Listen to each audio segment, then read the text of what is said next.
The 10 best exercises for stroke survivors to do.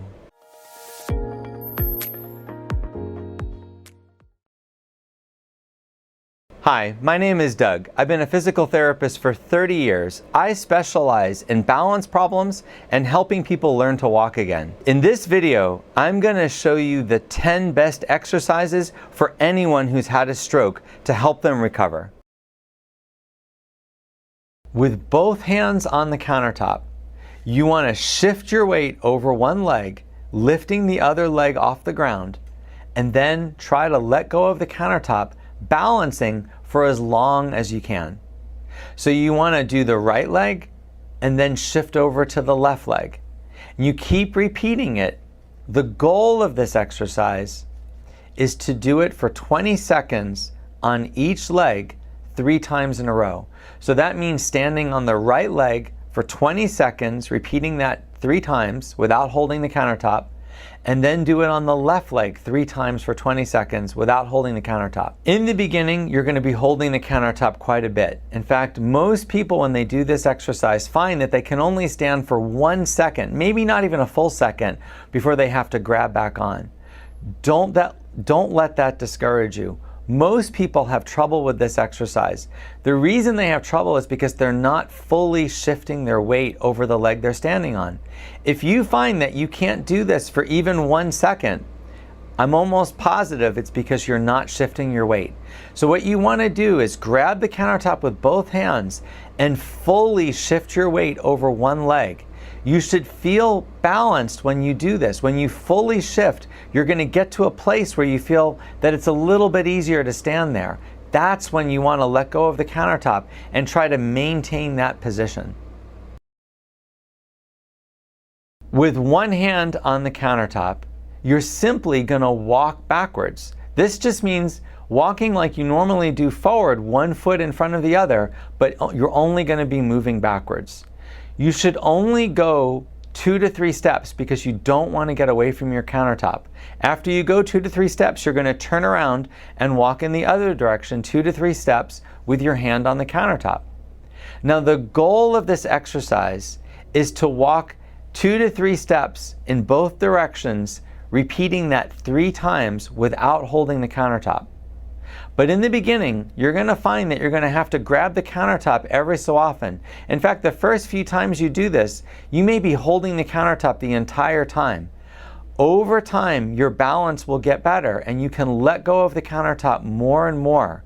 You want to work towards the goal of being able to let go of the countertop the entire time that you're walking backwards. To do pillow squats, you need a sturdy and safe chair. If it has armrests, that makes it even easier, but it doesn't have to. You also need 1 or 2 pillows. If you find that you're very weak and standing up from a chair is extremely difficult for you without holding onto the chair, I suggest starting with 2 pillows. The way you want to do the exercise is without holding on, try to stand up and sit back down on the pillows.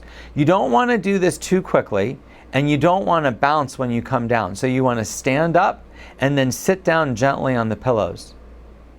The goal of this exercise is to do 3 sets of 10 repetitions, resting about 1 minute between each set.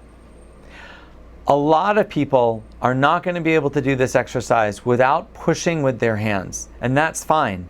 In the beginning, it's fine if you have to push your hands on the seat of the chair or on the armrest to help yourself stand up. What's important is that over time, you use your hands less and less. Over time, the goal is to do this without holding on at all. You can even cross your hands over your chest to keep you from using your hands on the armrests. What's really important is trying to do this for 3 sets of 10 repetitions. The next exercise is called hamstring curls. To do this, you want to be standing up and holding on to something to keep your balance. Then you want to bend your knee up behind you like you're trying to kick your bottom. So you want to lift your leg up as high as it'll go, and what that's doing is tightening the hamstring muscle. You want to hold it for a second and bring it back down, and then do the other leg. Your goal for this exercise is to do 20 repetitions on each leg for 3 sets.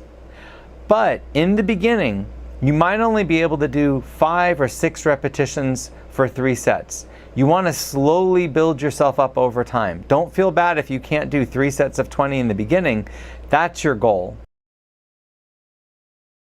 To do heel-to-toe walking, you want to have one hand on a countertop. Then you're going to walk heel-to-toe, which means walk so that the heel of the foot that's forward touches the toe of the foot that's behind. So it looks like you're walking on a tightrope. Now, some people find that it's easier to have a tape line or some kind of mark on the ground to walk along to help them walk heel to toe, but you don't have to have that. You can simply walk with your heel of the forward foot touching the toe of the backward foot. The goal of this exercise is to walk 3 to 4 steps in each direction without holding the countertop, repeating that 3 times. So walking heel to toe in one direction, 3 steps, turn around the other direction, repeating that process 3 times without holding the countertop. Now in the beginning, you're probably going to be holding the countertop the entire time, and that's fine. That's how we regain our balance. We challenge ourselves. What you want to do is, after you get some confidence, is start to let go of the countertop occasionally. Then try to let go of the countertop more and more. Maybe as you take each step, try to let go and only grab on if you lose your balance. You need to struggle to do this without holding the countertop at all, but you have to progress to that. So it's perfectly fine if you touch the countertop in the beginning, but the more you practice it, the more you should be letting go.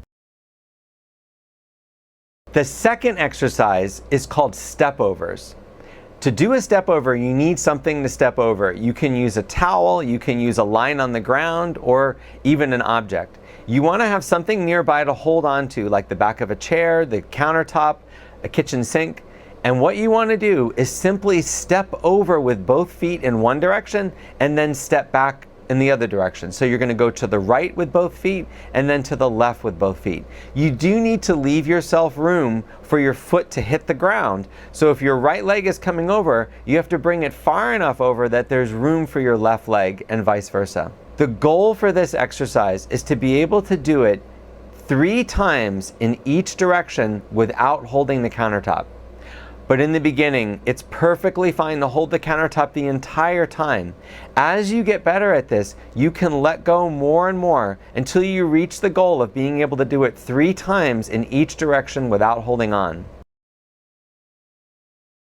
To do this exercise, you're going to need 2 things. You want to have something to hold on to steady yourself, and you also need a step. I use an aerobic step that I purchased from the store, but you can use anything that's sturdy. You can use a single block of wood that's about 3 inches tall, a piece of concrete. You can even use a stair inside your house as long as it's not too tall.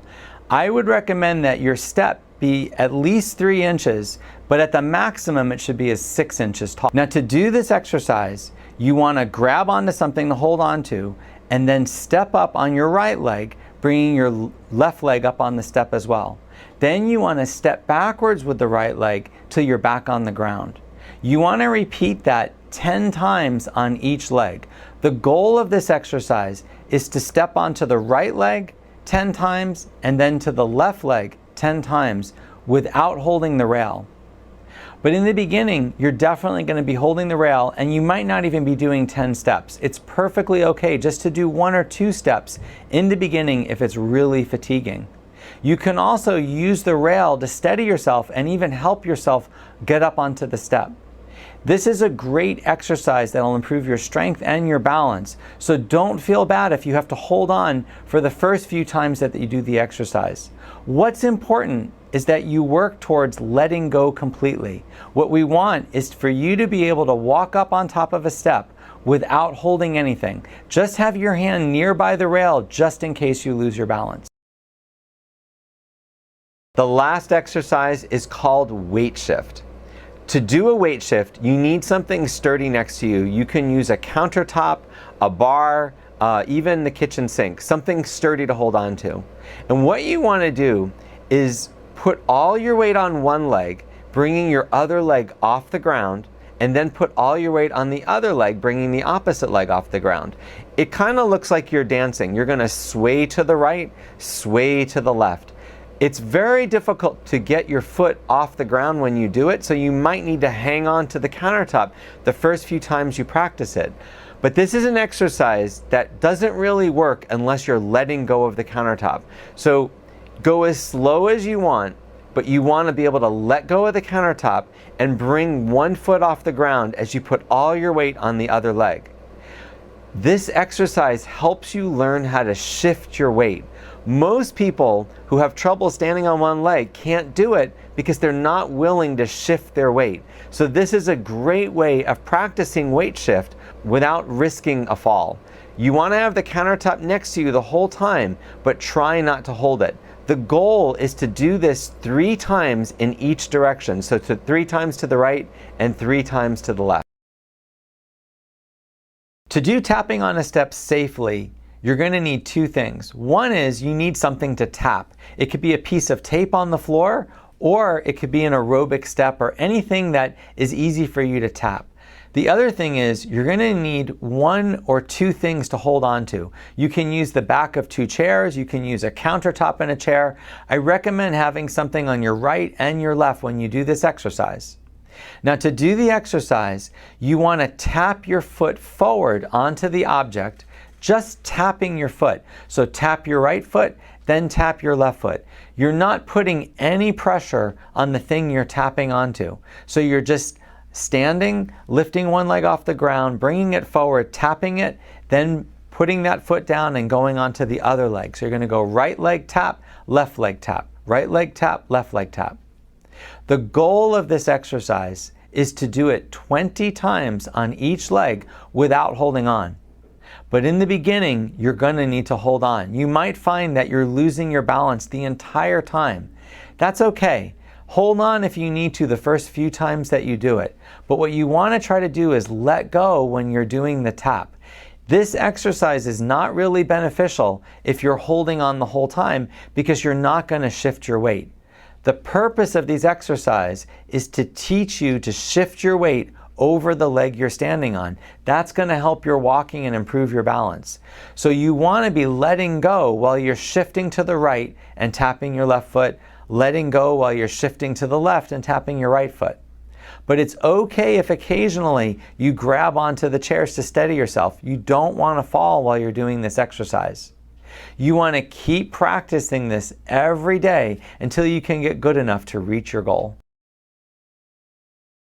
Now, to do this exercise, you're going to need 2 things. One is a step, and the other is something to hold on to that's sturdy. I'm using an aerobic step and a countertop. But if you want, you can use a stair in your home as long as there's a rail next to the stairs for you to grab onto. What you want to do is stand on the step facing down. Then you want to step forward with one leg, putting your foot on the ground, and then bringing the other leg onto the ground. So you're stepping down onto the right leg first, then backward step back up onto the step with the same leg. So step down with the right, and then step backwards up on the right. Your goal with this exercise is to repeat it 10 times on each leg. So 10 times you're going to step down on the right leg and back up, and then 10 times on the left leg, down and up. You want to do this as a goal without holding on. But in the beginning, this is a difficult exercise. It's especially hard to step backwards up onto a step. It takes a lot of strength. So it's fine to grab onto the rail when you practice it. It's also important, if you're struggling, to use the lowest step possible. For some people, 3 inches is the most they can step up without having too much trouble or without having to grab onto the rail. It's better to do this on a lower step in the beginning so that you can do it repeatedly as you build your strength. Then as you get stronger, you can progress to a taller step. The goal again is to use a 6-inch step and be able to step up and down 10 times with each leg leading. So the 10 exercises I just showed you are a little bit different than other programs. You don't want to try to do all 10 of them. What you want to do is start with the first exercise and try to master it. Once you feel you can do the first exercise easily, then move on to the next exercise. This is something that usually takes weeks, if not months. You don't want to do all 10 exercises each session. You want to try to build the exercises. I tried to order the exercises in difficulty. So the first exercise should be the easiest and the last exercise should be the most difficult. You want to try to progress through this, doing 1 or 2 of the exercises each time that you practice it, and only moving on to the next exercise once you really feel comfortable with the one that you're doing. Now, these exercises are all to address the biggest problem that people have after a stroke, which is ataxia. Ataxia is when your movement just isn't right. It's when you try to move your leg forward or your arm forward, and instead of it being a nice smooth motion, it looks robotic or jerky, or it's just more difficult to move. That's ataxia. What's happening is the wrong muscles are contracting at the wrong time. And the best way to get over ataxia and over the stiffness from a stroke is to do balanced, challenging activities. A lot of people have had the wrong approach to stroke in the past. Many people do things like stretching or trying to do a lot of strength training exercises. But the research has shown that those 2 types of activities are not effective in helping someone regain their abilities after a stroke because they don't address the main problem. After a stroke, you're not able to produce fluid motion because your brain has sort of lost the ability to control your muscles the way it did before the stroke. So when you've had a stroke, doing strength training exercises doesn't help because the problem is not in your muscles, it's in your brain. Doing balanced, challenging activities like the ones in this video are really the most effective way to regain control of your muscles and regain control of your movement because it helps you relearn the programs for motion that you had prior to your stroke. I hope you found this video helpful. If you want to see more videos like this, please subscribe to my channel. If you would like to find a trainer or physical therapist that can do this type of rehabilitation, please direct them to my website, www.proprioceptiverehab.com. This website has links to courses that I've designed for physical therapists and for trainers to help them learn these techniques.